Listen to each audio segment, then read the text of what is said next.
नमस्कार।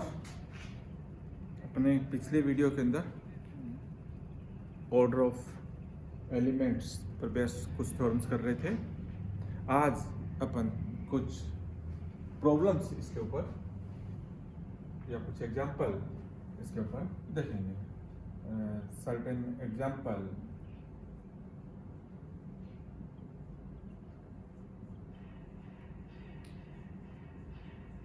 examples based on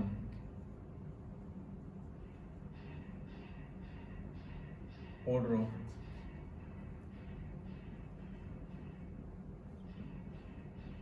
an element in a group.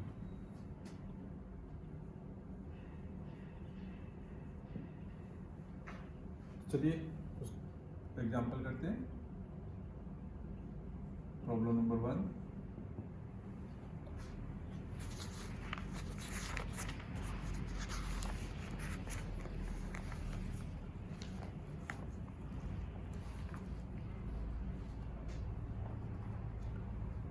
if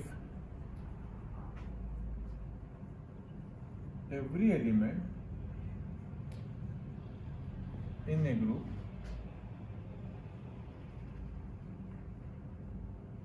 is its own inverse,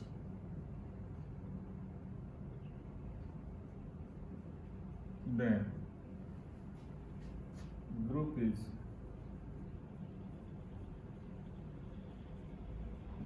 abelian.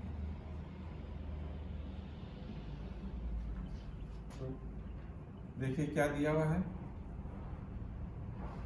Every element in A group. तो ले लेते हैं कि माना जी अपने पास एक ग्रुप है और जी का अगर कोई भी एक एलिमेंट अगर आप उठाते हैं तो उसके लिए अपन कह रहे हैं कि it's own inverse means A inverse is equal to A. अगर कोई दूसरा एलिमेंट आप बी उठाते हैं तो बी का प्रतिलोम वह खुद है। तो अपन को सिद्ध करना है कि वो एक एबिलियन ग्रुप है, क्रम विनिमय समूह है। एबिलियन का मतलब क्रम विनिमयता से है कि जो कोई भी ग्रुप जिसके अंदर हर अवयव अपने आप का प्रतिलोम हो तो उस केस के अंदर वो एक क्रम विनिमय समूह है। तो जी एक ग्रुप ले रहे हैं अपन। तो मान लिया जी एक समूह है तथा ए और बी इसके दो एलिमेंट हैं। तब अपन को दे रखा है कि A inverse is equal to A है तथा B inverse is equal to B है, या कहें कि हर एलिमेंट का प्रतिलोम वो खुद है। तो ए और बी जी में है, इसलिए ए बी भी जी का एक अवयव है। और जब ए बी भी जी का एक अवयव है तो ए बी का प्रतिलोम भी ए बी खुद है। ये दे रखा है कि हर अवयव का प्रतिलोम वो खुद है। लेकिन ए बी का प्रतिलोम तो अपन को बताया है कि ये तो बी इनवर्स और ए इनवर्स होता है। लेकिन बी इनवर्स को इसमें दे रखा है कि B inverse nothing but the B itself, A inverse is A. तो दिस वन बी ए बराबर ए बी। इसका मतलब जी में क्रम विनिमयता लागू है और जी में अगर क्रम विनिमयता है लागू है, इसका मतलब वो एक एबिलियन ग्रुप या आबेली ग्रुप कहलाता है। दूसरी प्रॉब्लम लेते हैं।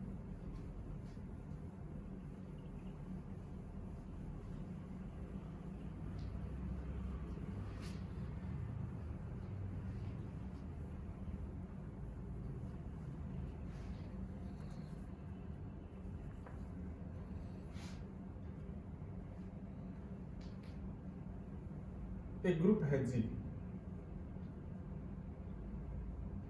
जिसके अंदर ये एलिमेंट दे रखे हैं A square, A cube, A4, A5 and A6। और A6 को बता रखा है कि this is nothing but the identity element and operation is this one. Find order of each element if this is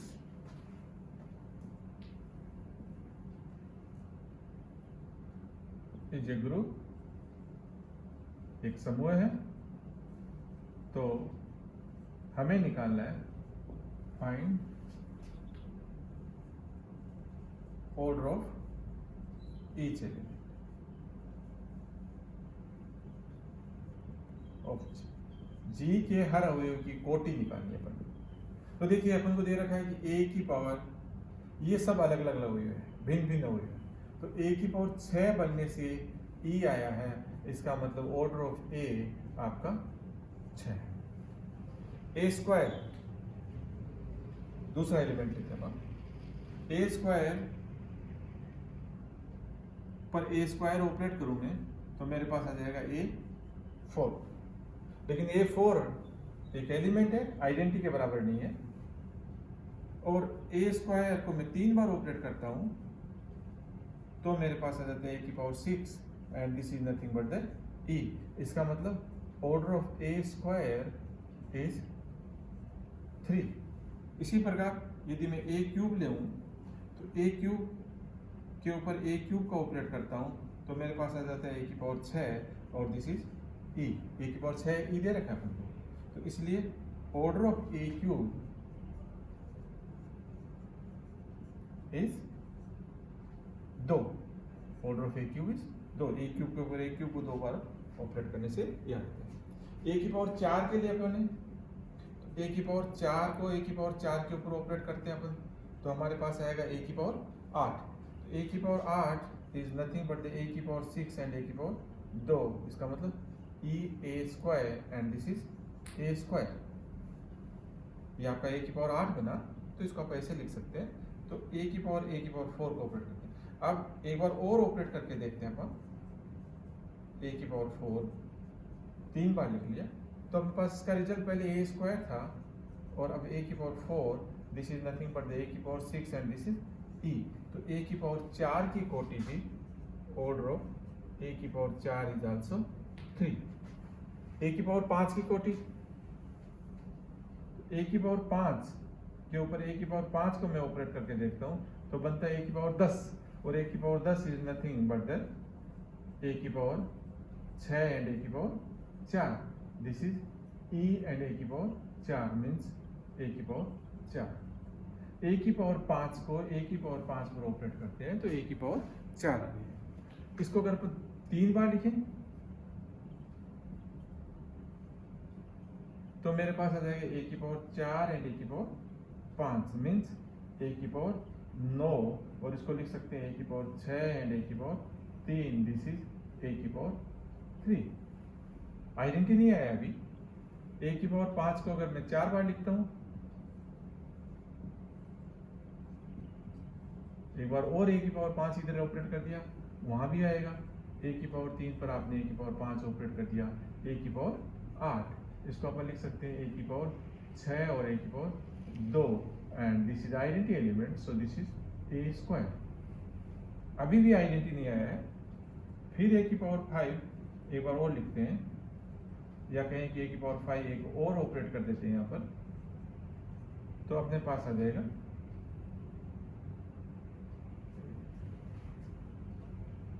ए की पावर 5 दिया था अपन ने, ए की power 5 and x power 5 is a की पावर 10। इसको अपन ने लिख दिया ए की पावर 4।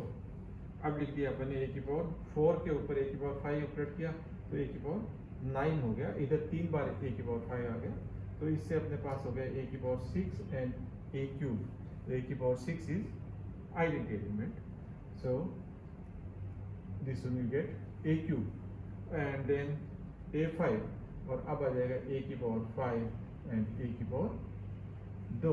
तो ए की पावर 5 और 2 होगा ए की पावर 7। ए की पावर 7 का मतलब ए की पावर 6 और ए, दिस वन इज ए। तो ऑर्डर ये आपने 5 और ऑपरेट कर दिया। इसी तरह से एक बार और ऑपरेट करेंगे अपन ए की पावर 5, तो इसका मतलब हो जाएगा 6 टाइम्स। तो उस केस के अंदर इधर बन जाएगा ए एंड ए की पावर 5 मीन्स ए की पावर 6 मीन्स ई। तो ऑर्डर ऑफ ए की पावर 5 इज 6। 6 बार आपस में ऑपरेट करने से आइडेंटिटी के बराबर आ रहा है। इसलिए a की पावर 5 की कोटि 6 लगेगी। तो इस समूह के अंदर, जिसके अंदर हमारे पास कुल 6 अवयव दिए हुए हैं, a की पावर 6 खुद आइडेंटिटी एलिमेंट है, तो उनमें a की कोटि अपन ने देखा कि 6 है, a की पावर 6 बराबर e दे रखा है। a स्क्वायर की कोटि, a स्क्वायर को अगर 3 बार ऑपरेट करते हैं तो a की पावर 6 बन जाता है, a स्क्वायर की कोटि 3 आ गई, a क्यूब की कोटि 2 होगी, a4 की कोटि अपन देखा कि a4 को 3 बार ऑपरेट करेंगे तो आइडेंटिटी के बराबर आएगा, इसलिए इसकी कोटि 3 होगी, और a की पावर 5 की कोटि 6 है। तो अभी अपन ने प्रूव किया था, थ्योरम की थी, अगर थोड़ा सा ध्यान हो तो, कि हमने कहा था कि a की कोटि ऑर्डर ऑफ a और is equal to order of a की पावर p, यदि ऑर्डर ऑफ a तथा p परस्पर अभाज्य हो। अभी किया है अपन थ्योरम इससे पहले वीडियो के अंदर। तो ऑर्डर ऑफ a तथा p अगर परस्पर अभाज्य है तो ऑर्डर ऑफ a बराबर ऑर्डर ऑफ p होता है। तो यहां पर भी देखिए a की कोटि 6 है अपने पास, order of a is given as 6 and a की पावर 5, तो 6 और 5 दोनों परस्पर अभाज्य संख्याएं हैं, जिसको आप ऐसे लिख सकते हैं, जिनका हाईएस्ट कॉमन फैक्टर 1 है, तो इसलिए a की कोटि और a की पावर 5 की कोटि सेम रहेगी। तो अपन अगर ऐसा नहीं करें, डायरेक्ट इस थ्योरम से यूज करें कि चूंकि a की कोटि 6 है, तो अतः a की पावर 5 की कोटि भी 6 होगी, क्योंकि 5 और 6 परस्पर अभाज्य है, तो भी अपना चलेगा। चलिए नेक्स्ट प्रॉब्लम लेते हैं।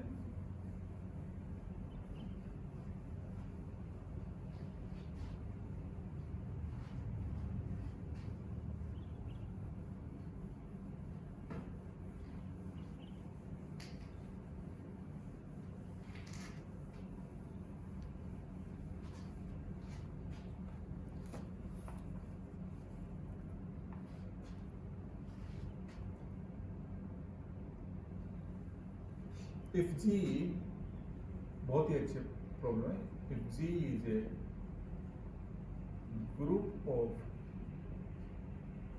even order,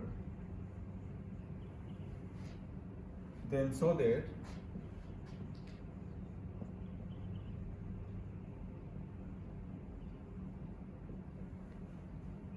there exists at least one element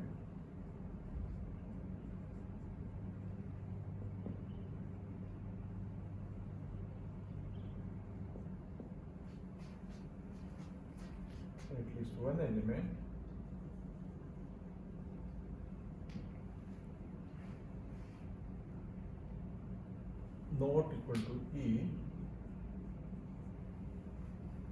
such that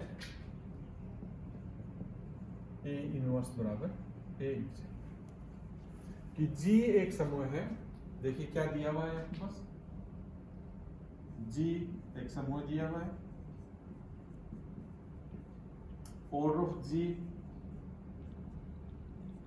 even number है, तो इसलिए मान लेंगे अपन कि माना ऑर्डर ऑफ G बराबर 2 की। तब उस केस के अंदर G के अंदर अवयवों की संख्या सम संख्या में, तब G के अंदर तत्समक के अलावा एक अवयव ऐसा होगा जिसका प्रतिलोम वो खुद होता है। देखिए हर ग्रुप के अंदर तत्समक एक ऐसा एलिमेंट होता है जिसका प्रतिलोम वो खुद होता है, लेकिन उसके अलावा भी कई अवयव होते हैं जिनके प्रतिलोम वो खुद आ सकते हैं। तो अब G एक ग्रुप है, अपने लिया A G का, तो A अगर G के अंदर एलिमेंट है, A1 अगर कोई एलिमेंट उठाया आपने, तो A1 का प्रतिलोम या तो वो खुद है या अलग है।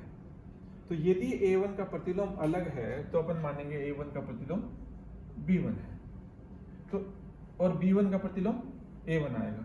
तो हम यह कह रहे हैं कि A1 inverse is equal to B1, तो A1 और B1 दो अलग अलग अवयव है, एक पेयर बन गया। इसको मैं G में से बाहर निकाल देता हूँ।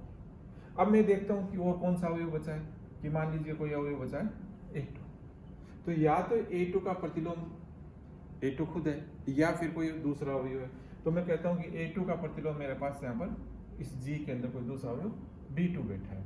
तो अगर A2 का प्रतिलोम मेरे पास अगर B2 है तो मैं A2 और B2 को भी इसमें से बाहर निकाल देता हूँ, एग्जिट कर देता हूँ इस ग्रुप में से, और ये प्रक्रिया चालू रखते हैं कि हर एक एलिमेंट को जो बचते हैं उनको फिर टेस्ट करते हैं कि क्या उसका प्रतिलोम वो खुद है या अलग है। अगर खुद है तो ठीक है, थोड़ा सिद्ध होगी, और अगर खुद नहीं है तो इस तरह से लगातार प्रक्रिया चालू रखेंगे।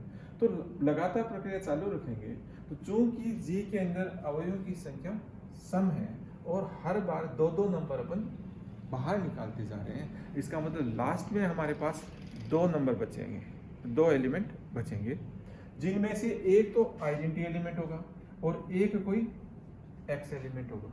तो ई का प्रतिलोम तो खुद होता है, अब इस एक्स अवयव का प्रतिलोम फिर क्या होगा, क्योंकि और अवयव तो अपने बाहर निकल गए। A1 अवयव उठाया अपन ने, अपनी मर्जी से पहला अवयव उठाया इसका और चेक किया क्या इसका प्रतिलोम खुद है। अगर खुद है तो थ्योरम सिद्ध होगी, अपन को कुछ नहीं करना, और अगर खुद नहीं है तो कोई दूसरा अवयव है B1। तो मैंने A1 और B1 को G से बाहर निकाल दिया। फिर अपन ने कोई बचे हुए में से कोई A2 उठाया, उसको भी चेक किया कि उसका प्रतिलोम खुद है या अलग है। खुद है तो अपना रिजल्ट निकल जाता है, और नहीं है क्योंकि रिजल्ट ये कह रहा है कि तत्सम के अलावा उसमें कोई अवयव होगा जिसका प्रतिलोम खुद है। खुद नहीं है तो उसका प्रतिलोम कोई दूसरा अवयव होगा। तो A2 और B2 को भी इस साइड से एक बार बाहर कर देते हैं, एग्जिट कर देते हैं। तो इस तरह से एग्जिट करते जाएं तो हमारे पास एक स्टेज आएगी कि कोई अवयव आएगा कि उसका प्रतिलोम वो खुद आ जाए, और अगर नहीं आता है तो हम इस लास्ट स्टेज में पहुंच जाएंगे जब दो ही अवयव बचेंगे, क्योंकि हर बार सम संख्या में अवयव है जी में, हर बार दो दो अवयव बाहर निकालते जा रहे हैं। तो एक स्टेज आएगी जब ये दो अवयव बचेंगे, जिसमें एक तो देखिए आइडेंटिटी एलिमेंट होगा जिसका अवयव खुद होगा, और आइडेंटिटी एलिमेंट के अलावा एक अवयव और बचेगा। तो अब इस अवयव का प्रतिलोम क्या रहेगा, क्योंकि जी समूह है इसलिए हर एक अवयव का प्रतिलोम होना जरूरी है, इसलिए इस तत्सम के अलावा एक अवयव इस जी में अवश्य होगा जिसका प्रतिलोम वो खुद रहेगा। चलिए एक और रिजल्ट निकालते हैं अपन।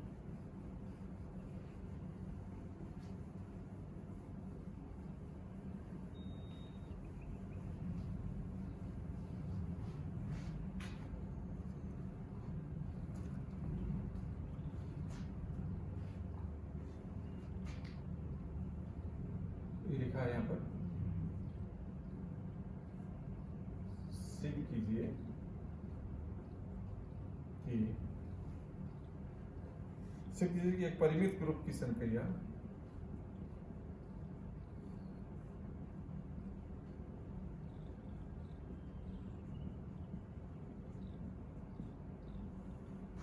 परिमित समूह की संक्रिया सारणी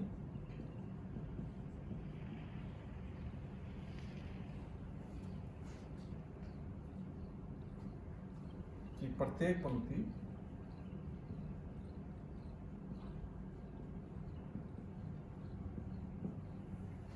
एवं स्तंभ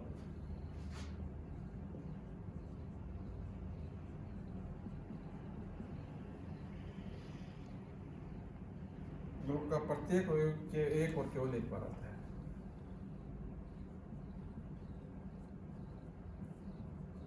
समूह का प्रत्येक अवयव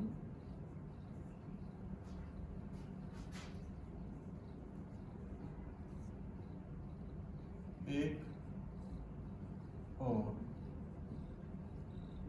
केवल एक बार आता है। देखिए कुछ इस तरह की बात कर रहे हैं कि जी एक समूह मान लेते हैं और इसे मान लेते हैं कि अपने पास ये अवयव है A B C D, और चलिए चार एलिमेंट एक बार लेके चलते हैं फॉर एग्जाम्पल।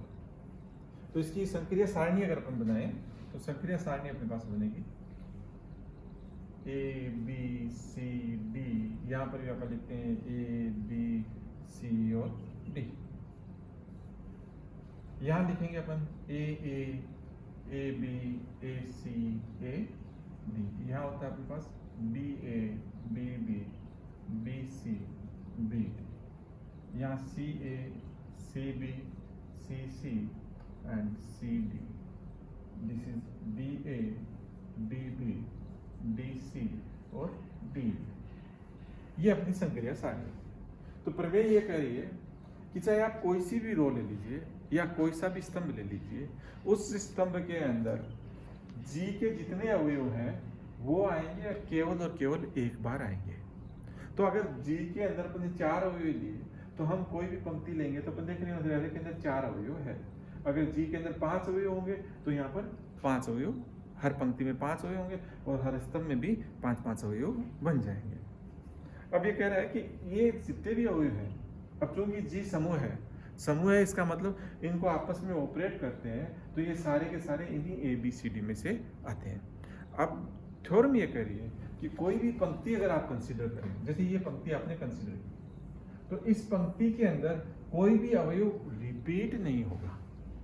जी के अवयव आएंगे, लेकिन ये कह रहे हैं कि प्रत्येक पंक्ति और स्तंभ में समूह का प्रत्येक अवयव एक और केवल एक बार आता है, कि कोई भी अवयव रिपीट नहीं हो सकता। कि अगर इसके कोई भी 2 अवयव रिपीट हो रहे हैं इसमें से, अगर आप ये मान लेते हैं कि मान लीजिए पहला अवयव और ये लास्ट अवयव अपना रिपीट हो रहा है, तो उस केस में क्या रहेगा, यदि बी ए बराबर बी डी है तो निरसन नियम से ए बराबर डी, क्योंकि जी के अंदर कैंसिलेशन लागू होता है, तो इसलिए निरसन नियम से अपने पास बी ए बराबर डी आ जाएगा, जो कि गलत है। आप कह रहे हैं कि जी के अंदर ये 4 अलग अलग अवयव है। ऐसे ही कोई भी स्तंभ ले लेते हैं कहीं पर भी, तो उस स्तंभ का कोई भी 2 अवयव अगर बराबर है, चलिए इनको अपन बराबर मान लेते हैं, तो इससे क्या आएगा अपने पास कि A D is equal to C D अगर है, यदि है तो डी निरसन नियम से कैंसिल हो जाएगा और ए बराबर सी आ जाएगी, जो कि गलत है, क्योंकि अपन कह रहे हैं कि जी के अंदर ये अलग अलग अवयव है ए बी सी डी। इसलिए किसी भी फाइनाइट ग्रुप के जो संक्रिया सारणी बनती है उसकी किसी भी पंक्ति या किसी भी स्तंभ के अंदर अवयवों की पुनरावृत्ति नहीं हो सकती। हर अवयव केवल और केवल एक बार ही आएगा।